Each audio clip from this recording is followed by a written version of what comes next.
Ek is hier saam met JP, die hoof van Agri-sake van Swiftvee, en ons is hier by die nasionale korthoringveiling en ons praat vandag bietjie landbou. Ja, kyk, ons is noodsaaklik 'n aanlyn vee verhandelingsplatform. So Swiftvee was gestig gewees in 2019.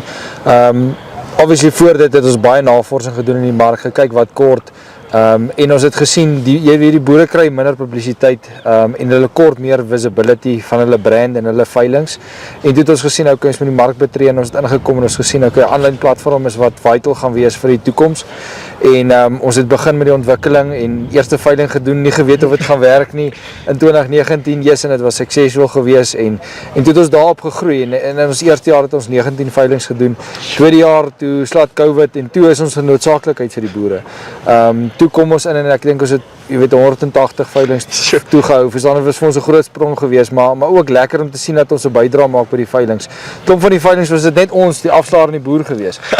So dit was 'n bietjie van 'n aanpassing geweest vir die boer self wat gewoond is aan klomp mense en jy sien die ouens by jou veiling. En ja, obviously kom na COVID het ons aangegaan en ek gesien die ouens hulle het agtergekom, jy weet, ons het tog ons plekkie op die veiling. Ons doen vir hulle bemarking.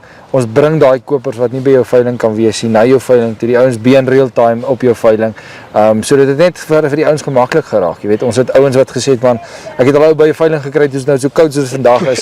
Toe sê hy vir my, hoekom moet ek nou hierso wees? Ek weet klaar wat ek wil koop en hy het gery en het voor die kaggel gaan sit hier aangesteek. En hy het uit sy huis het, jy weet, gebie. So dit net daai gemaklikheid wat ons vir die ouens bring en meer oë op jou produk. Die ander kant van die saak wat ons net van gepraat het is pryswys, ons ander toep wat ons ontwikkel het om weer die boere se insette so laag as moontlik af te druk. So Swiftvee is daar om vir jou die hoogste uitset moontlik vir jou produk te gee, met ander woorde die duurste prys vir jou bil te kan behaal op die plaas vir jou as 'n verkoper.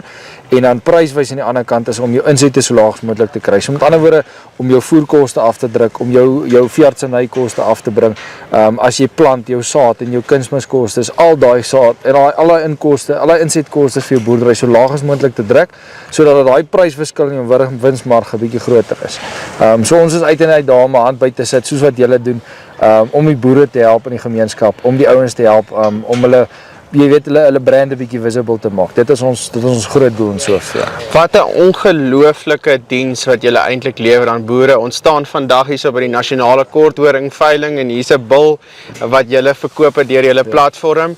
So JP, sou jy sê dat die diens wat julle bied vir boere het 'n impak gemaak op die verhoogde potensiaal moontlik van die landbou en die ontwikkeling van die gemeenskap wat julle eintlik bedien? Soos wat jy sê, die boere, jy is dalk 'n goeie veeboer, maar jy is nie noodwendig 'n bemarker nie, maar Swiftvee is nou jou bemarker en jou adviseur en jou raadgewer. Sou jy sê, mens sien eintlik in die bedryf dat daar is meer mense wat nou aan 'n veiling deelneem, omdat hy voor die kaggel kan sit en 'n wyntjie kan drink? Ja, nee, definitief. Ek dink die ouens het nie altyd, jy weet, alles in ag geneem nie.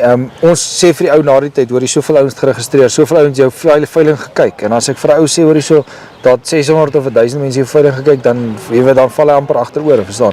So dit maak tog 'n impak in 'n ou se kudde. Al is dit nie in jaar 1 nie, al is dit die jaar daarna. Die ouens sien, die ouens bestudeer die genetika, hulle kyk, hoor jy, so wat is beskikbaar op hierdie veiling.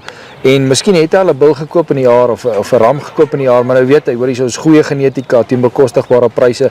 So nou volgende jaar is hy op daai ou se veiling. So net daai bietjie ekstra oë op jou veiling, dit maak 'n groot verskil. So die hele omvattende pakket wat ons bied en wat ons in 2025 ook vir die boere wil bied is om 'n gehele, jy weet, 'n geheel en al bemarkingspunt vir jou veiling te wees en vir jou boerdery, want dis obviously daai twee gaan hand aan hand. Jy hoef nie net jou produksieveiling te promoveer nie, maar jou boerdery self moet ook gedruk word. Ongelooflik. So 'n boer het byvoorbeeld nie nou geld of die vermoë om 'n bemarker voltyds aan te stel nie, en julle kan eintlik daai omvattende diens dan aan die boer lewer sonder dat hy die regtig die uitsette het wat 'n groot, sê nou maar 'n gewone tradisionele besigheid wat in die stad opereer.